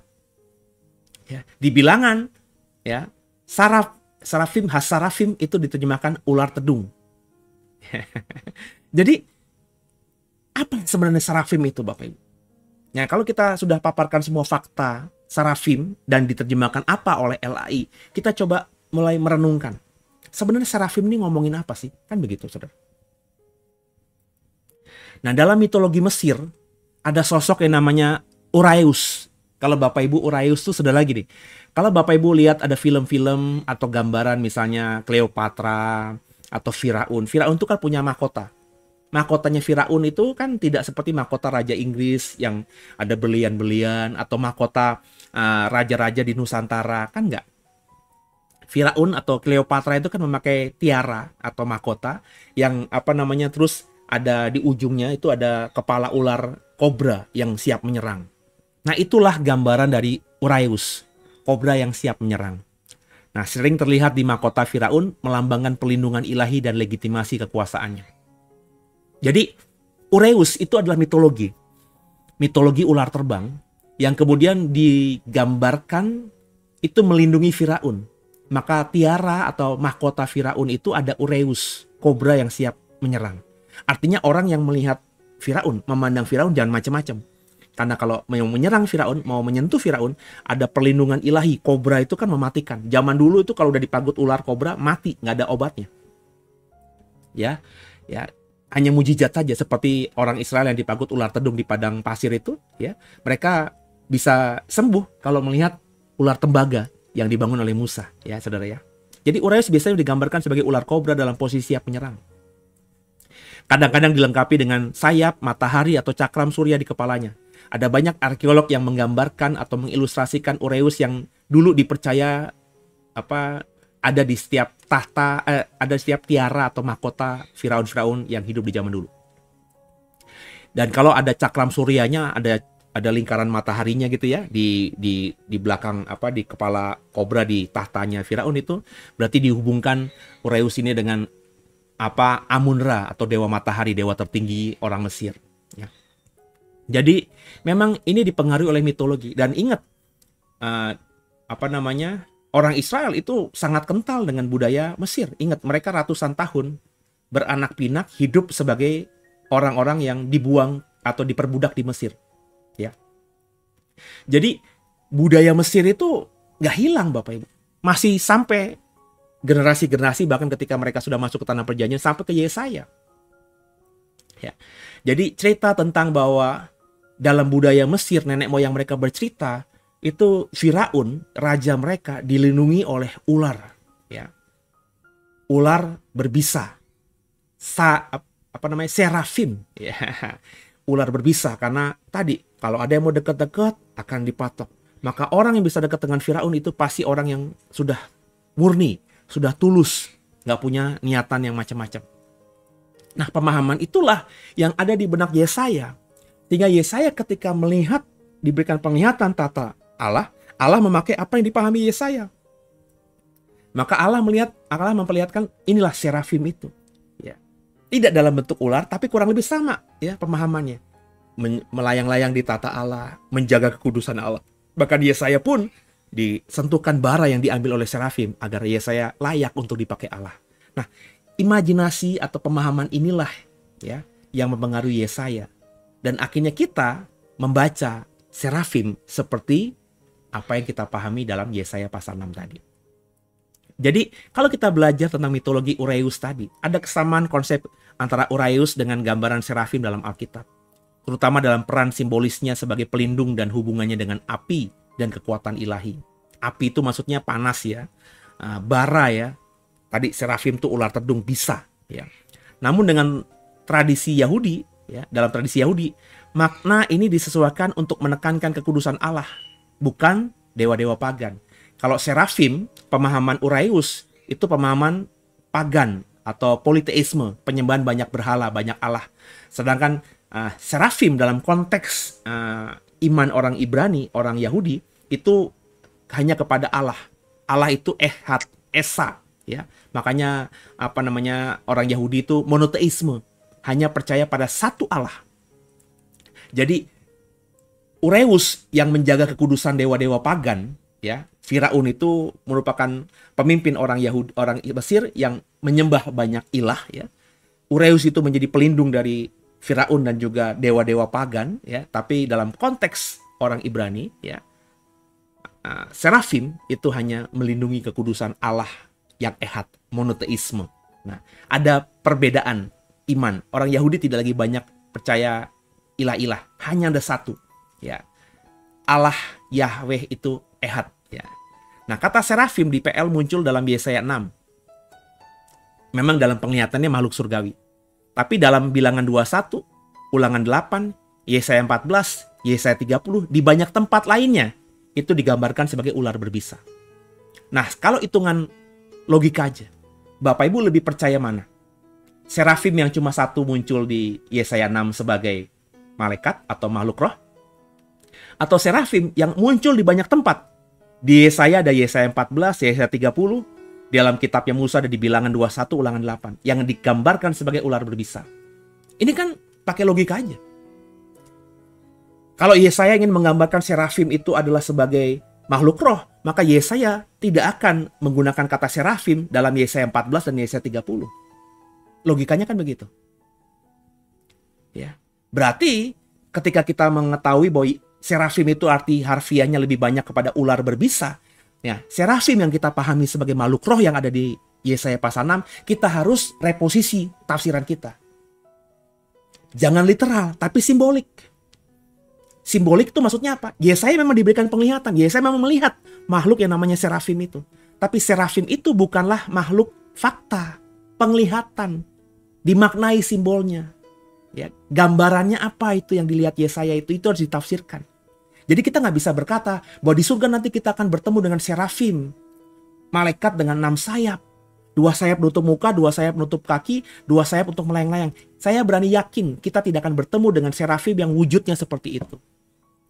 Kenapa? Karena meskipun ada di Yesaya, ketika Allah bicara kepada Yesaya, Allah bicara lewat penglihatan. Penglihatan itu tentu penglihatan yang dipahami oleh siapa? Oleh Yesaya. Yesaya hidup dengan pemahaman tentang makhluk roh yang menjaga kekudusan. Yesaya hidup dalam pemahaman bahwa Allah itu ya ada yang menjaga. Nggak sebarangan kita bisa datang kepada Allah. Dengan semua pemahaman itu diakumulasikan, maka Allah memperlihatkan yang namanya makhluk, yang namanya serafim itu. Maka Yesaya langsung yakin, oh ya itu Allah. Karena semua konsep yang dia pahami tentang Allah, dia lihat dalam penglihatan itu. Nah gitu Bapak Ibu. Tapi itu penglihatan. Serafim secara harfiah artinya tadi apa? Panas, api. Dan itu memang dibahasakan dalam bahasa untuk menggambarkan yang namanya ular berbisa. Jadi gambaran serafim sebagai makhluk surgawi yang bersayap kemungkinan dipengaruhi oleh mitologi Mesir, Ureus, kobra bersayap yang melindungi Firaun. Makanya serafim ditafsirkan oleh banyak gereja sebagai yang melindungi kekudusan Allah, yang berjaga di tahta Allah, dan seterusnya dan seterusnya. Ya. Tapi kalau kita melihat mitologi Mesir, itu mirip dengan Ureus.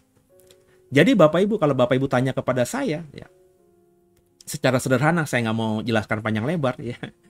Jadi serafim yang muncul dalam penglihatan Yesaya 6 sebagai makhluk surgawi, kita tidak bisa langsung menafsirkannya sebagai makhluk roh yang pasti ada di surga. Kan kita lagi ngomongin malaikat kan. Ya, malaikat dalam bentuk kata malak dan kata angelos yang sudah kita pelajari di Senin Selasa saja, itu mestinya kalau kau perhatikan dan kau dalami dan akhirnya bisa memahami cara berpikir saya, malaikat itu ya bukan makhluk roh yang seperti kita bayangkan. Semua yang diutus itu namanya malaikat. Makanya saya bilang Bapak Ibu bisa jadi malaikat buat saya. Ketika Bapak Ibu mau diutus Allah untuk menolong saya. Saya juga bisa jadi malaikat Bapak Ibu. Kalau saya memang diutus Allah untuk menolong Bapak Ibu. Jadi masing-masing kita bisa jadi malaikat. Cuma istilah kita, kamu malaikatku, aku malaikatmu, itu kan tidak familiar. Karena pemahaman kita malaikat itu makhluk roh. Makanya saya bilang, nggak begitu. Ya. Apakah ada malaikat yang makhluk roh? Ada dong, karena Allah itu roh. Maka dia pasti menciptakan makhluk roh yang akan diutusnya dia. Tapi tidak semua malaikat itu makhluk roh. Malaikat itu juga bisa kita. Saya punya pembantu. Pembantu saya suruh beli dong gula di Indomaret. Maka pembantu saya itu saya perlakukan sebagai malaikat, utusan saya untuk membeli gula di Indomaret. Kan begitu Bapak Ibu, secara harfiahnya. Ya. Jadi makna serafim juga demikian. Kita nggak bisa menafsirkan serafim itu pasti makhluk roh yang ada di surga. Karena besar pemahaman ini dipengaruhi oleh mitologi Ureus Mesir. Jadi serafim kita baca sebagai simbol dari kekudusan Yahweh. Jadi ketika Yesaya diperlihatkan serafim, itu sebenarnya Allah sedang mau berbicara kepada Yesaya bahwa menghadap Allah itu nggak bisa dengan biasa aja. Yesaya saja harus disucikan lidahnya, mulutnya, lewat serafim yang ngambil bara dari mesbah di surga untuk disentuhkan ke bibirnya Yesaya. Supaya Yesaya bibir lidahnya jadi kudus sehingga menjadi nabinya Allah yang kudus. Nah itulah makna serafim. Jadi makna serafim itu lebih bersifat simbolis daripada lahiriah, daripada literal. Dari sini kita belajar bahwa untuk menghadap Allah harus dengan kekudusan. Serafim yang literal itu adalah ular tedung, ular berbisa. Karena itu yang digunakan tadi di banyak teks di Perjanjian Lama yang menerjemahkan serafim menjadi ular tedung atau ular berbisa. Nah, serafim dalam iman yang kita pahami sebagai dunia roh itu bukan makhluk yang namanya serafim. Tidak akan ada makhluk namanya serafim di dalam surga nanti. Itu hanya gambaran, ilustrasi, simbolik yang hanya dilihat oleh Yesaya. Nggak ada ditemukan di kitab lain Bapak Ibu serafim itu, kata serafim yang berbicara mengenai makhluk roh. Nabi Yeremia, kurang hebat apa Nabi Yeremia dibanding Nabi Yesaya? Daniel. Siapa lagi saudara? Semua nabi-nabi di Perjanjian Lama tidak ada satupun yang mengutip tentang serafim. Hanya ada di Yesaya 6 ketika bicara mengenai serafim sebagai makhluk roh. Perjanjian Baru pun meskipun di kitab Wahyu ada malaikat yang bersayap 4 gitu ya, yang kayaknya mirip-mirip dengan serafim, tapi Perjanjian Baru Yohanes dalam nulis kitab Wahyu tidak menggambarkan, tidak memberikan nama makhluk itu sebagai serafim, enggak. Ya. Jadi Bapak Ibu kita nggak bisa berkata serafim itu benar-benar makhluk roh Pak Seno. Lu gimana kau meyakininya? Meskipun ada di Alkitab cuma ada di Yesaya pasal 6. Di kitab lain nggak ada. Bahkan di Yesaya sekalipun serafim itu ada yang diterjemahkan menjadi ular tedung, ular berbisa. Gimana dong?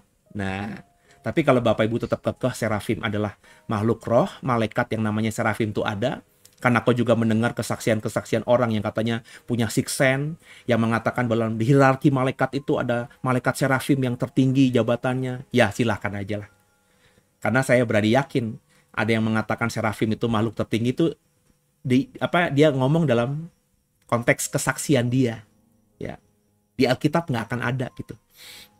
Saya berani hakul yakin karena saya sudah katam Alkitab dari Kejadian sampai Wahyu, bukan sekali, berkali-kali. Nggak pernah saya ketemu ada kata jelas di Alkitab serafim itu malaikat dengan kedudukan atau jabatan tertinggi, nggak ada. Ya. Serafim tentang malaikat yang berkonotasi malaikat cuma ada di Yesaya pasal 6 yang sudah kita bahas tadi. Ya. Tapi kalau menurut saya, serafim itu bukan makhluk malaikat yang benar, tapi adalah gambaran di mana Allah ingin bicara kepada Yesaya. Yesaya harus menyampaikan kepada orang Israel bahwa untuk menghadap Allah harus kudus. Aku saja, kata Yesaya, sebelum dipakai untuk menjadi nabinya, aku disucikan mulut lidahku oleh bara yang diambil oleh serafim. Serafim itu ada di melayang-layang di sekitar tahta Allah. Berseru-seru, kudus, kudus, kudus. Maka serafim sebenarnya itu menceritakan bahwa kita kalau mau menghadap Allah harus kudus. Tanpa kekudusan, tidak seorang pun bisa melihat Allah. Semoga paham, semoga mengerti, semoga clear semuanya. Gitu ya saudara ya. Oke, saya sebelum sudahi, ya ada yang mau sharing pandangannya soal serafim, silahkan. Berbeda pun nggak masalah ya. Selama kita niatnya berdiskusi, bukan berdebat ya. Kalau berdebat, kalau saudara tetap kekeh ya saya iyain aja gitu. Saya nggak mau berdebat ya. Kalau diskusi, mungkin sudah menemukan kata serafim yang tidak saya ketemukan di Alkitab. Nah, Pak Seno ada ternyata di sini. Itu kan berarti mempertajam saya. Saudara sharing membantu saya.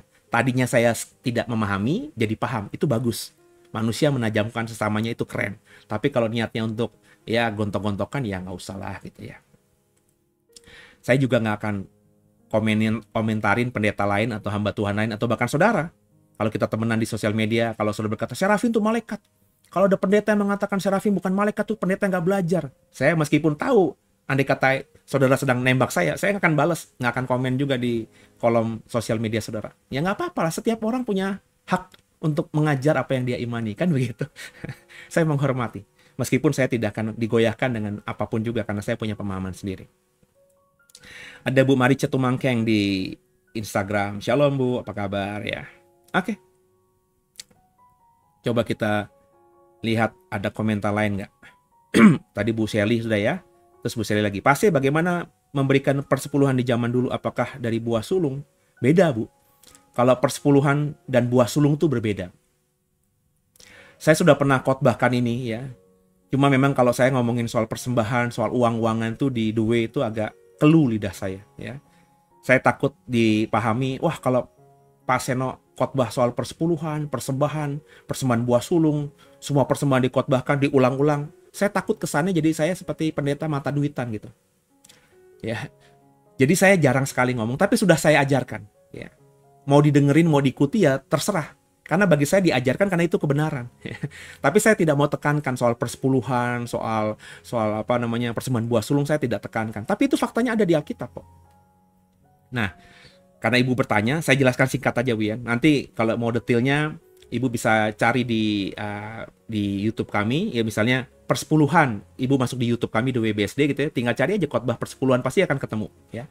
Buah sulung, mestinya ketemu. Karena saya pernah khotbahkan juga itu persembahan buah sulung. Karena dulu, zaman dulu ya, atau awal-awal The Way, ada orang yang bicara sama saya, Pak, saya di gereja yang selalu menekankan setiap awal tahun harus memberikan persembahan buah sulung. Bahkan ditafsirkan semua yang didapatkan di bulan Januari, karena Januari adalah bulan pertama di tahun yang baru, semua yang kita dapatkan di Januari harus diberikan kepada Allah lewat persembahan buah sulung ke gereja. Ya saya cuma senyum-senyum aja gitu ya. Terus akhirnya saya jawab ya, nanti saya bikin khotbah. Nah saya khotbahkan. Nah pemahaman saya buah sulung itu adalah persembahan pertama. Ya. Misalnya dalam konteks Alkitab ya, dalam konteks perjanjian lama. Orang Israel itu punya uang, terus dia buka lahan, ya, beli lahan, terus dia di situ mulai bercocok tanam, misalnya nanam gandum, ya, ladang gandum. Nah, bagi orang Israel diajarkan ketika nanti ladang itu menghasilkan gandum di panen pertama, itulah persembahan buah sulung. Ya. Persembahan buah sulungnya bukan semuanya, tapi dari panen itu yang panen paling bagusnya diambil dan dipersembahkan kepada Allah, ya. Dalam hal ini diserahkan kepada orang-orang Lewi untuk dikelola agar gandum itu bisa dinikmati oleh banyak orang, termasuk para musafir. Jadi misalnya di sebuah desa ada orang yang baru buka lahan, terus dia memberikan persembahan buah sulung. Ladang itu ketika pertama kali panen itu diberikan hasilnya kepada pengelola. Dalam hal ini mungkin ya kepala desa atau juga orang Lewi di sana. Dan kemudian kalau ada pendatang, misalnya musafir lagi mau pergi kemana karena sudah kemalaman, mampir di desa itu, nah mereka dapat makan dari sini. Itulah persembahan buah sulung. Selain tentu dipersembahkan kepada Allah sebagai ucapan syukur. Sedangkan persepuluhan itu persembahan yang harus diberikan untuk mendukung orang-orang Lewi. Itu konteksnya. Orang Lewi adalah orang yang tidak dapat hak waris tanah, orang yang benar-benar full melayani Allah. Maka orang Israel itu kalau dapat penghasilan dari apa saja, itu nggak harus bulanan, ya, apa saja. Misalnya tadi, dia pas lagi panen gandum di ladangnya, ya, dia wajib 10% ya untuk diberikan kepada orang Lewi, kepada Allah lewat orang Lewi, supaya orang Lewi bisa makan, ya. Karena dia kan nggak bisa punya lahan gandum, karena dia nggak punya waris tanah. Orang Lewi itu hanya melayani Allah saja, supaya dia bisa hidup. Terlebih kalau dia sudah punya istri, punya anak-anak, supaya keluarga mereka bisa hidup, maka setiap keluarga Israel, setiap apapun yang didapatkan, 10% serahkan kepada Allah untuk kehidupan orang Lewi. Nanti habis itu ada panen anggur, sama 10% juga. Nah itu memang untuk intinya untuk keadilan. Karena suku-suku lain itu diberikan hak tanah, bisa punya tanah untuk dikelola, bisa menghasilkan sesuatu untuk mereka hidup. Sedangkan orang Lewi kan full melayani Allah saja. Dari mana mereka hidup? Nah, didukung oleh semua persepuluhan yang diberikan oleh orang-orang Israel. Jadi kalau satu desa, orang Lewinya ada satu keluarga yang melayani desa itu misalnya ada 20 keluarga, maka 20 keluarga itu dapat apapun, ya 10%-nya untuk mendukung orang Lewi ini. Oh gitu ya Pak? Ya memang begitu hukumnya. Ya. Nah jadi itu memang ada di Alkitab. Ya itu aja mungkin jawaban dari saya yang membedakan antara persembahan persepuluhan dan persembahan buah sulung. Jadi kalau bagi saya persembahan buah sulung ketika tadi ngomongin ladang, nah minggu depannya lagi, musim berikutnya lagi panen lagi, ya nggak perlu buah sulung karena sudah diberikan persembahan buah sulungnya ketika pertama kali panen. Ya, jadi persembahan buah sulung itu hanya sekali saja, ya hasil pertama dari apa yang didapatkan. Jadi kalau sekarang ini saya baru lulus kuliah, saya kerja nih, hasil pertama saya itu berikan kepada Tuhan sebagai persembahan buah sulung. Nah soal berapanya ada macam-macam tafsiran ya. Ada yang semuanya, ada yang sebagian saja, sebagian tentu yang terbaik ya diberikan kepada Tuhan. Nah gajian bulan kedua, ketiga, keempat nggak perlu buah sulung lagi. Ya. Apa dong? Ya kalau kita kembali kepada konteks perjanjian lama, persepuluhan itu yang dikembalikan. Ya. Tapi juga sekarang kan agak rumit ya. Karena banyak pendeta sekarang sebenarnya bekerja juga, punya bisnis juga, punya usaha juga. Jadi kalau menurut saya pendeta yang bekerja pendeta yang punya usaha ya mestinya nggak layak untuk mendapatkan persepuluhan. Ya tapi ini pandangan saya gitu ya. Andai kata saya punya pekerjaan khusus, punya bisnis khusus gitu ya, saya mestinya nggak layak dapat persepuluhan gitu ya, atau mendapatkan bagian dari persepuluhan yang dikembalikan jemaat kepada Allah. Ya, itu kalau menurut saya ya. Tapi ya tafsir orang kan beda-beda gitu ya Bu Sherly, semoga jelas. Ada Immanuel, haleluya, puji Tuhan. Ada Bu Sherly, Nehustan. Apa nih Bu Nehustan nih Bu? Kok tiba-tiba saya nggak ngeh ya. Ada Kire 38, Shalom. Bisa nggak ya saya dapat videonya? Apa nih, video apa nih? Ya. Kalau video pengajaran saya semuanya ada di YouTube WBSD. Silahkan dicari aja di YouTube WBSD ya. Semuanya ada ribuan video. Tinggal cari aja di playlistnya mau khotbah soal apa. Khotbah tentang antikristus, khotbah tentang nabi palsu, semuanya ada di situ ya. Bu Sherly lagi. Pase, lambang ular pada apotik apakah berasal dari mitologi Yunani kuno sebagai dewa pengobatan dan kesehatan? Tidak sih, ya. Yang saya pelajari dari cerita Musa tadi ya. Ular tembaga itulah yang jadi lambang dari apotik ya. Bukan dari mitologi Yunani. Ya karena orang-orang Eropa yang menjadikan lambang apotik dari ular itu ya tentu dipengaruhi oleh budaya budaya Kristen dan juga budaya Yahudi, di mana ada cerita tentang ular tembaga yang menyembuhkan orang-orang Israel yang dipatuk sama ular tedung. Itu ya, Bu. Ada Ibu Lita Manis. Shalom pasti, shalom juga. Sherry Rahel, berarti bara itu hanya simbolis saja pasti. Iyalah, ya. Simbolis bahwa ya otomatis kan bara itu kan sesuatu untuk menyucikan. Makanya bahasanya kan dalam Yesaya 6 gitu ya. Apa namanya? Mulut dan lidahnya si Yesaya. Di surga apakah ada bara lagi? Nggak ada lah. Bara atau mesbah itu kan dunia materi. Di surga itu kan dunia roh ya. Allah itu kan roh. Jadi nggak butuh mesbah, nggak butuh apa namanya bara, penjepit. Namanya dimensi roh gitu ya. Oke, champion. God bless Pak C. Sama-sama. Bu Shelly, kalau zaman sekarang ucapan syukurlah dalam bentuk uang. Karena tidak paham lewat bertani. Ya iya, ucapan syukur kita ya ada juga petani. Makanya kalau di desa-desa itu ada petani. Gini deh, saya pernah melayani, ya, saya pulang bawa pisang. Bawa singkong.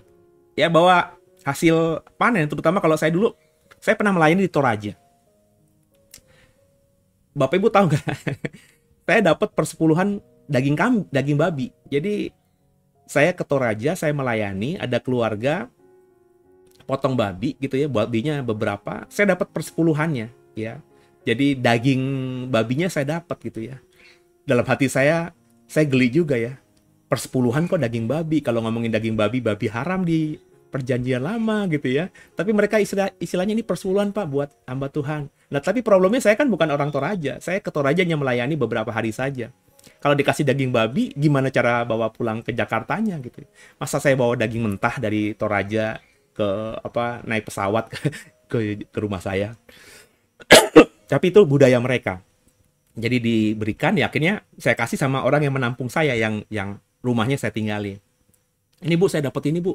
Oh iya, pendeta pasti dapat itu ya. Ya diolah lah Bu. Ya kita olah nanti ya Pak, jadi masakan nanti Bapak bawa. Gak usah Bu, kita makan. Enggak. Ini buat Pak Pendeta, kita juga udah dapat dong.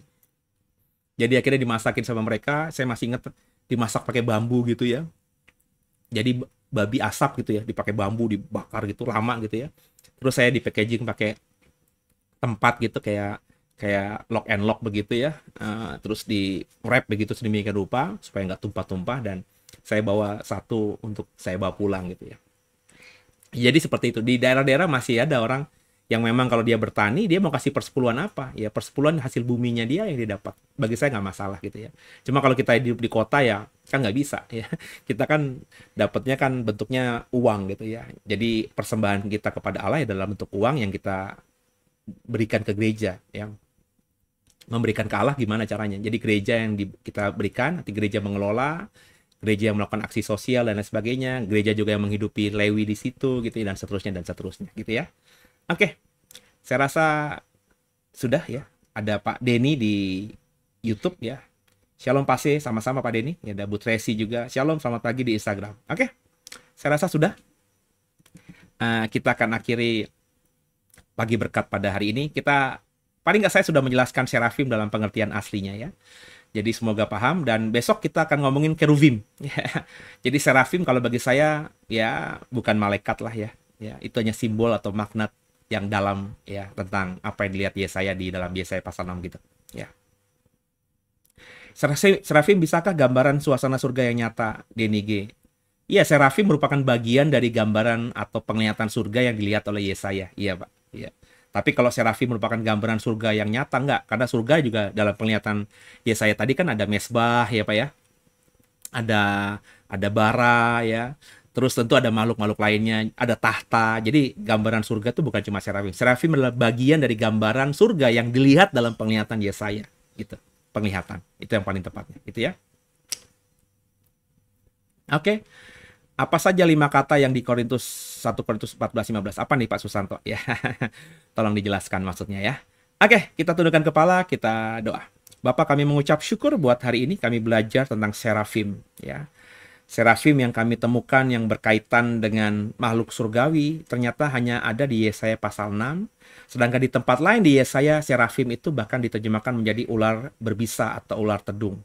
Dari sini kami memahami sesuatu yang baru. Terima kasih Bapak buat kebenaran-Mu. Buat kami semakin hari semakin paham kebenaran-Mu lewat program ini, Pagi Berkat Bersama Pasih. Jika program ini benar, biarlah semakin Allah pertajam, Bapa pertajam, bisa jadi berkat bagi banyak orang, bisa menginspirasi, membuat orang yang mendengarkan mengikuti program ini semakin dewasa dalam iman mereka. Tapi kalau bukan kebenaran, biarlah dengan cara Tuhan yang ajaib, program ini bisa berhenti dan tidak lagi merusak atau menyesatkan banyak orang percaya.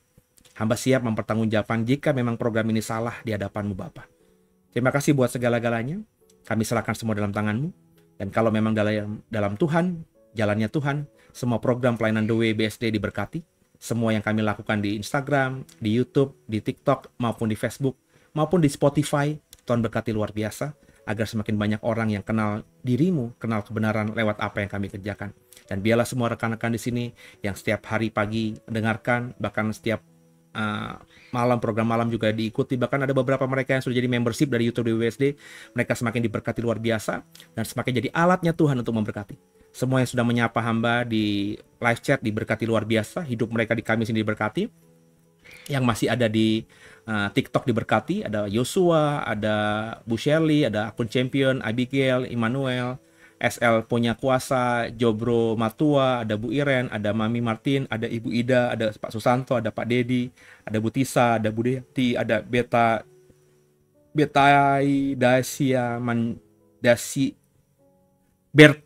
da Simanjuntak mungkin ya.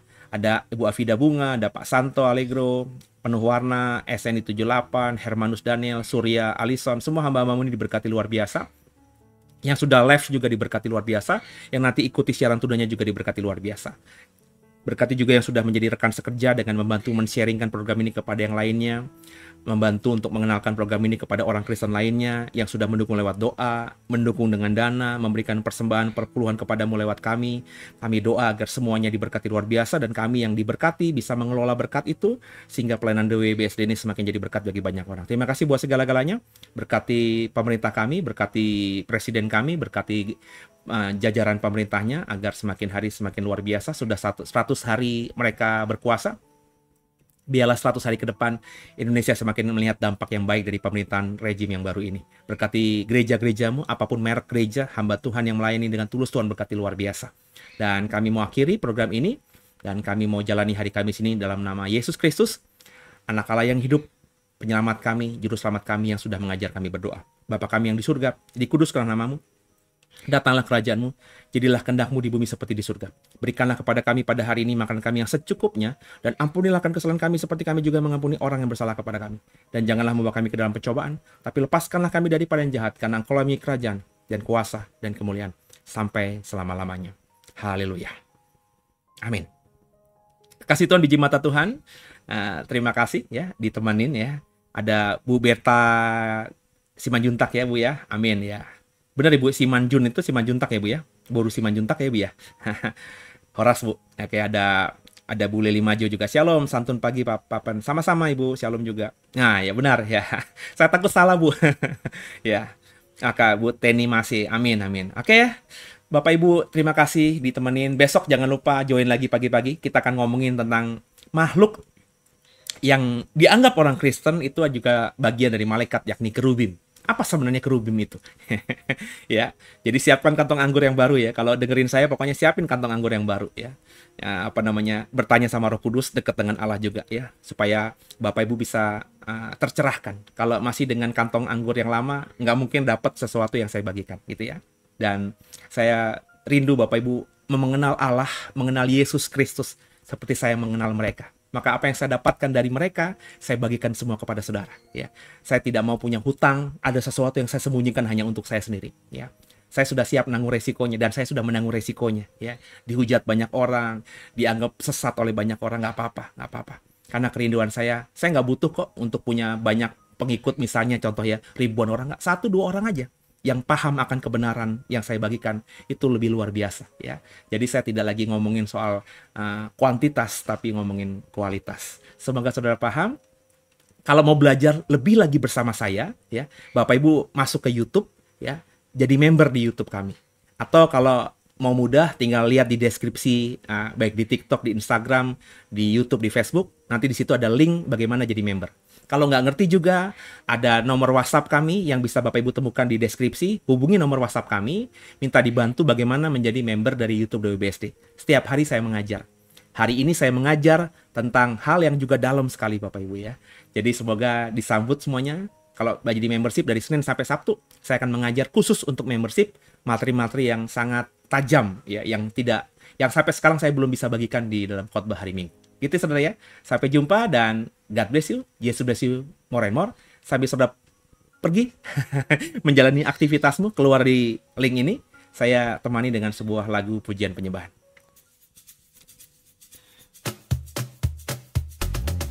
Allahku dahsyat, Dia berkuasa. Allahku dahsyat, surga bumi sujud menyembah-Nya. Allahku dahsyat, Dia berkuasa. Allahku dahsyat, surga bumi sujud menyembah-Nya.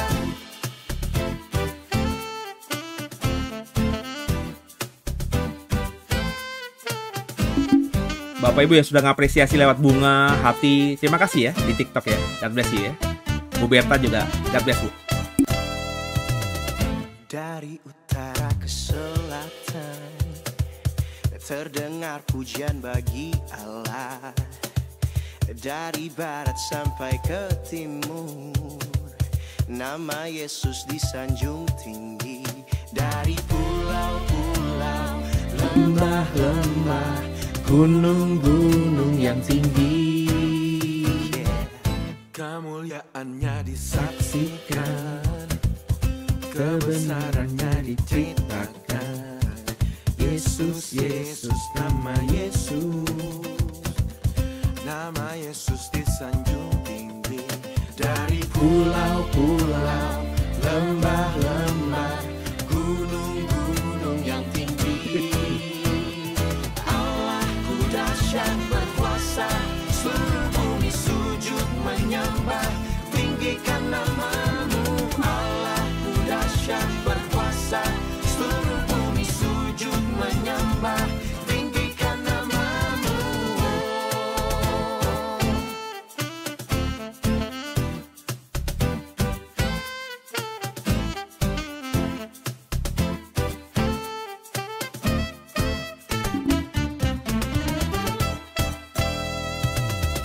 Kemuliaannya disaksikan, kebesarannya diceritakan.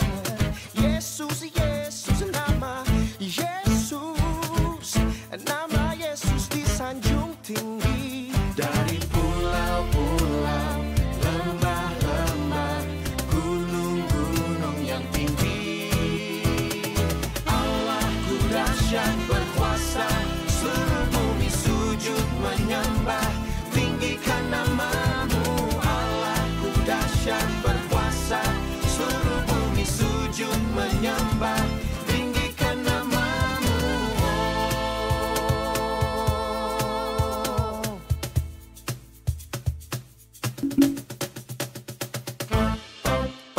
Oke, Bapak Ibu, puji mata Tuhan.